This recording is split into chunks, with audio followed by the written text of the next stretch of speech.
اترفضت في اول انترفيو اعمله في حياتي. اللي ما يعرفنيش انا خريج حاسبات معلومات، وزي اي حد خريج حاسبات او هندسه بيبدا ان هو يقدم كل يوم على شغل بقى، يعني باكبر عدد يقدر عليه عشان يزود فرص قبوله.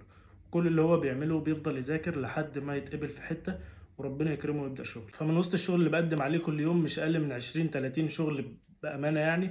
ففي شغل في جوميا اتقبلت فيه، كان شغل عادي في وسط الشغل اللي انا بقدم عليه، من كتر اصلا الشغل الواحد بينسى هو مقدم على ايه.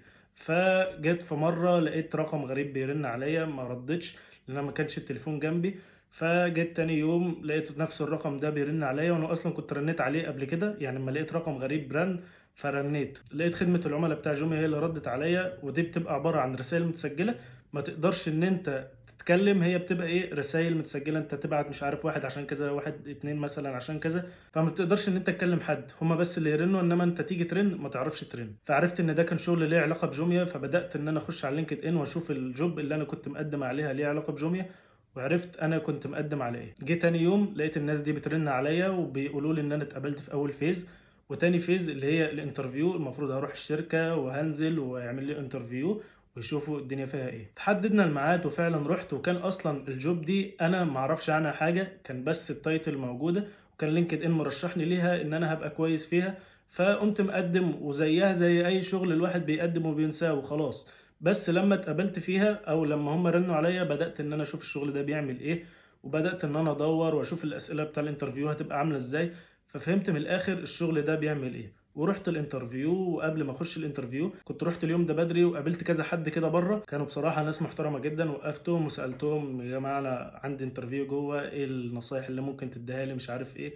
في واحد اصلا دخل جاب لي حد من يعني من التيم اللي انا المفروض داخل اعمل معاه انترفيو، فخرج وقال لي الدنيا هتبقى بسيطه، والانترفيو اللي انت داخل تعمله هيبقى لذيذ، والراجل اصلا اللي انت داخله برضه هيبقى لذيذ، والدنيا هتبقى سهله وما تقلقش. وفضل يوضح لي فروقات بين الشغل ده والشغل حاجات تانية كده، شويه تفاصيل، بحيث انا لما اخش الانترفيو ويسالني في الحاجات دي اقدر ان انا اجاوب. وفعلا دخلت الانترفيو، وكلام الراجل اللي هو قاله لي بره ده انا اصلا ما كنتش اعرف عنه حاجه، ودخلت لقيت فعلا الاسئله دي بتتسال لي وانا قدرت ان انا اجاوب. فالانترفيو كتوتال كان ماشي كويس، وكان هو عباره عن 10 دقائق، يعني كانت اسئله بسيطه ومواقف مثلا عن الشغل هتعمل ايه، وحاجات بسيطه في الاول بقى زي قدم نفسك، ويعني حاجات بديهيه كده لاي حد بيعمل انترفيو. فالمهم ان الشغل ده كان طالب سنه خبره في المجال، وانا كنت مقدم السي في بتاعي ان انا ما عنديش خبره. فجيت في اخر الانترفيو بعد ما هم خلصوا كل الاسئله، انت ليك ان انت تسال على اللي انت عايزه. سالت على كام حاجه كده، وكان من ضمنهم هل هيبقى فيه تدريب قبل الشغل ولا لا، وهل التدريب ده محسوب من المده بتاع الشغل بتاعتي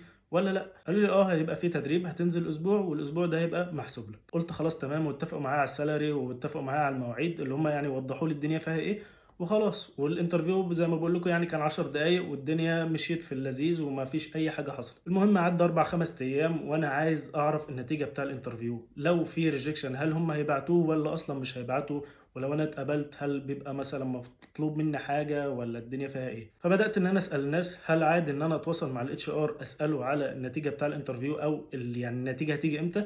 قالوا لي اه عادي، ما تسالش انت بس اترفضت ولا اتقبلت، اسال هي النتيجه هتيجي امتى. فبدات ان انا اعمل كده، وكان معايا رقم الشخص اللي هو اتواصل معايا، وبدات ان انا ابعت له على الواتس، وهو كان باعت لي على الواتس يعني. فما ردش، فضل معلق لي بتاع يوم ولا يومين وما ردش عليا خالص. فبدات ان انا ارن عليه رصيد، لان انا برضو عايز اعرف الدنيا بتاعتي فيها ايه. رنيت بتاع 3 4 مرات وما كانش في رد. جيت بعدها بفتره استنيت ورنيت تاني، لقيت الشخص ده بيكنسل عليا. فعرفت ان الشخص ده مش هيرد ومش هيفيدني في حاجه. فبدات اخش على جومي على لينكد ان، بدات ان انا اجيب اكونتات الناس اللي شغاله جوه، اكونتات الناس اللي انا اصلا قابلتها وفهموني الدنيا ماشيه ازاي، اكونت مثلا الشخص اللي عمل لي انترفيو، عشان بس اسال انا هعمل ايه او النتيجه بتاعتي هتيجي امتى، وافهم الدنيا ماشيه ازاي. وطبعا بعد شويه تدوير حلوين بدات ان انا ابعت للناس، وفين وفين على ما حد فيهم رد عليا. فاللي رد عليا قال لي حاجه غريبه جدا، قال لي ان دلوقتي في مشاكل في الوظيفه دي، وهم هيضطروا ان هم يستنوا شويه، وانت محطوط على الويتنج ليست، وهنبدا ان احنا نتواصل معاك تاني بعد فتره. فانا استغربت ازاي انا محطوط على الويتنج ليست ومش هيجي لي رفض ولا قبول، واصلا الجوب دي مفتوحه. يعني ليه اصلا هتحط على الويتنج ليست وانتوا عايزين ناس تشتغل؟ ما هو بالعقل كده يعني هترفض يا هتقبل، يعني مفيش حاجه في النص. فبدات ان انا اسال الشخص ده تاني واستفسر منه الدنيا فيها ايه، اقول له طب يعني الوقت ده هيطول، طب انا المفروض كده اتقبلت ولا ما اتقبلتش، ولو مثلا هترجعوا تكلموني تاني هتعملوا انترفيو معايا تاني ولا الدنيا فيها ايه. الشخص ده فضل معلق رسايلي وما ردش عليها بتاع 4 5 ايام. فعدى بتاع اسبوعين كده او اسبوع وشويه وانا مقدم على الشغلانه دي وما جاليش اي رد. مره واحده بقى الرقم اللي كان كلمني على الواتس من الاول خالص اللي عرفني ان انا اتقبلت في اول فيز بيبعت لي بيقول لي تشيك يور ميل. فدخلت على الميل اشوف، لقيت ايميل الريجكشن. فاستغربت، قلت اللي هو الحمد لله. طبعا اتضايقت ويعني زعلت، الواحد كان برضو ايه وصل لمرحله كويسه وخلاص. بس طبيعي ان يعني عادي، ده اول انترفيو ليا في حياتي، واي حد معرض ان هو يروح انترفيو ان هو يترفض منه. فاتضايقت شويه وبعدها قلت خلاص مش مشكله، انا كده كده ده اول انترفيو، بس ايه عايز اعرف فيدباك عشان بعد كده لما اخش اي انترفيو تاني اعرف انا كنت غلطان في ايه مثلا، وابدا ان انا اصححه واعدله. بدات ان انا اتواصل برضو مع الشخص اللي بعت لي شيك يور ميل ده، اللي هو في الاول ما ردش عليا اصلا. قلت له ممكن فيدباك، طبعا ما ردش يعني كالعاده. بدات ان انا ابعت للشخص اللي كنت كلمته وكان رد عليا في الاول وقال لي ان الشغلانه فيها لخبطه وكده. بعت قلت له ان انا جالي ايميل ريجكشن، هل ده ليه علاقه باللي انت قلته ولا ملوش علاقه، وهل مثلا ده ريجكشن نهائي ولا هتيجوا بعد فتره تكلموني. لقيته بيقول لي ان الريجكشن ده خلاص للفتره دي، وبعدها بفتره هنفتح كامبين تانية وهنبدا ان احنا نوظف ناس دفعه جديده. طيب انا برضو لسه في تفصيله معينه وقع مني، انا محتاج فيدباك. قلت له بس انا محتاج فيدباك بحيث لو انا عندي حاجه غلط او عندي حاجه محتاجه انها تتحسن او ان انا اشتغل عليها ابدا ان انا اشتغل على الكلام ده من دلوقتي. بصراحه بعت لي الفيدباك على طول.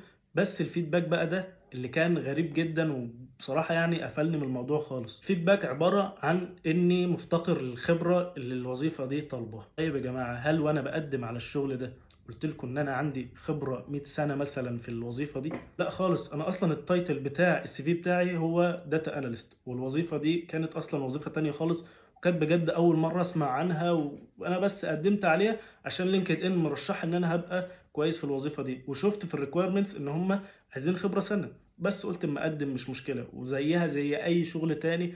انا ساعات بقدم على شغل محتاج خبرة 5 سنين وبقدم وبترفض وعادي، والدنيا يعني الدنيا جميلة. انا هوريكم صورة للجيميل بتاعي، بجد اكتر من نص الرقم ده او يعني يعتبر نص الرقم ده كله ريجكشن من بقى تدريبات وكله بقى شغل وحاجات دي.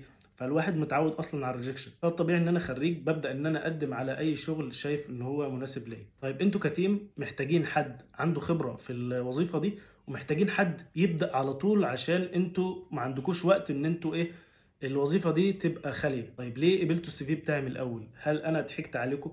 هل انا قلت لكم ان انا عندي خبره؟ لا خالص. انا مفهمكم الدنيا فيها ايه. حتى في اخر الانترفيو سالتكم يا جماعه هل هيبقى في تدريب؟ قلت له اه وبتاع، والدنيا بقى ايه كانت لذيذه. خلاص بقى الواحد يعني زي ما يكون خلاص الواحد اتعشم ان هو يتقبل في الشغل ده. طبعا كل حاجه اسمها نصيب، كل ده رزق من عند ربنا. بس بقى خلاص الواحد اتعشم من كل اللي حصل ده ان هو خلاص هيشتغل والدنيا هتظبط. فكره هنا انت بقى كاتش ار ليه اصلا تعشمني وتكلمني من الاول وانت اصلا مش هتوظفني في الاخر؟ ليه الفرهده؟ ليه العشم؟ هل انت كاتش ار عندك تارجت مثلا ان انت الجوب دي نازله لازم مثلا تكلم بتاع 100 شخص تصفي منهم شخص واحد او شخصين؟ طب والناس اللي رايحه تعمل انترفيو دي وانت عارف من الاول ان انت يعني الرايح ده اصلا مش مؤهل للشغل ده وهترفضه في الاخر؟ طيب ليه اصلا بتكلمه؟ ليه الفرهده؟ طب ما تحرقش في وقتي وما تحرقش في وقتك وما تعشمنيش على الفاضي. هل ده مثلا عادي بالنسبه لك؟ هل بتروح تنام وانت حاسس ان انت عامل شغلك على اتم وجه؟ لو ده مثلا تارجت ليك وانت بتاخد من وراه فلوس، هل دي فلوس حلال فعلا ترضي ربنا؟ لو دي نيتك فعلا فالاجابه طبعا لا. كل اللي انت عملته ده غلط في غلط وعشم الناس، وبجد يعني ده مش قليل، مش بيعدي بالسهل. لو انت تفتكر انت كنت في الاول برضو كنت بتدور على شغل واكيد مريت بحاجات كتير صعبه على ما جيت اصلا تتقبل في شغل، اكيد طلع عينك. فانت المفروض تحط نفسك مكان الشخص اللي رايح تقدم ده، وعلى الاقل على الاقل خالص الشخص ده اما يجي يتواصل معاك اللي مقدم على الشغل ده ترد عليه. يعني يكون على الاقل خالص في تقدير، تفهمه الدنيا فيها ايه، تقول له مثلا تطمنه مش عارف ايه، مش تسيبه على عماه بقى وخلاص بقى انا مش راضد، او ترد كل فترة. يعني ليه بجد انت وصلت لايه في الدنيا عشان انت تعمل كده؟ كلها حاجات ملهاش مبرر، والدنيا دي اصلا كلها ملهاش لازمه، والشغل اصلا ده كله في الاول والاخر ملوش لازمه. اصلا انا لو جيت واترفضت من عندك بكره او بعده هتقبل في شركه تانية، وانت الوظيفه دي لو انا جيت واترفضت انت بكره او بعده هتوظف حد غيري. فالدنيا ما بتقفش على حد. فليه برضه أنت بتحُط نَفْسك في الموقف ده؟ ليه على الأقل ما يكونش في تقدير لوقت الناس، ويكون في تقدير لعَشَم اللي رايح ده؟ هل اللي رايح ده لو جه وأنا رفضته في الآخر، هل عادي، الدنيا عادي بالنسبة لك؟ عارف تبقى عادي إمتى؟ لمّا أنا أكون كاتب لك في الCV بتاعي إن أنا qualified فعلًا للjob دي، بس أنت جيت عملت لي test في الinterview وفعلًا أنا طلعت كدّاب مثلًا، أو اللي أنا كاتبه لك في الCV ده مش مضبوط، أو اديتني test مثلًا technical طلعت أنا مش qualified، وتقول لي في الآخر فعلًا إن أنت محتاج حد عنده خبرة. ده ماشي تمام، وطبيعي إن أنت بتعمل interview عشان تفرز الناس وتوظّف فعلًا الشخص اللي يستحق الشغلانة دي. طيب أنا من الأول مش qualified للشغلانة دي، بتكلمني وتعشّمني ليه؟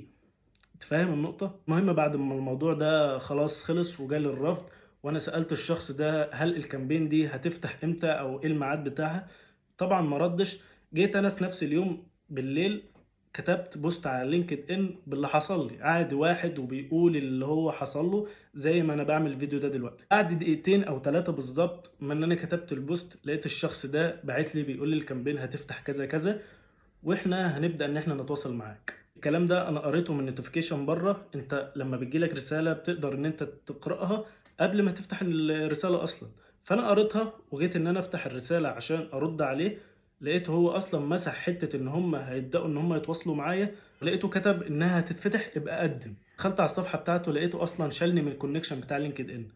طيب هل أنت مثلًا، يعني أنا مش عارف هي مقصودة والّا إيه، هل أنت مثلًا دخلت وقريت البوست والكلام ما عجبكش فاتضايقت وشِلتني؟ هل أنتم مثلًا كنتم ناويين تكلموني بعد أمّا الcampaign تفتح وفعلًا تتواصلوا معايا، وبعد ما أنت شُفت البوست يعني قررت إن أنت تلغي الكلام ده؟ عامةً أنا مش هاخش في النوايا وهاقول ده عمل كذا عشان كذا، وده هاقول عمل كذا عشان كذا، يمكن كل الكلام ده مش مقصود. الأول والآخر ده شغل وفي إيد ربنا، لو أنا ما ليش رزق في المكان ده مش هاروحه، ولو ليّا رزق فيه هاروحه غصبٍ عن أي حد. أنا بس باعمل الفيديو ده لإن أنا قبل كده قريت كذا بوست لمواقف زي دي حصلت typical، ناس بتروح تعمل interview وهو أصلًا مش qualified، الHR بيكلمهم عشان بس يروحوا يعملوا interview وخلاص، وفي الآخر يترفضوا، وهُم الHRs دول أصلًا عارفين إن هُم هيرفضوهم في الآخر.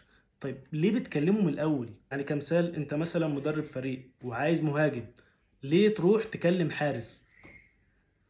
ليه؟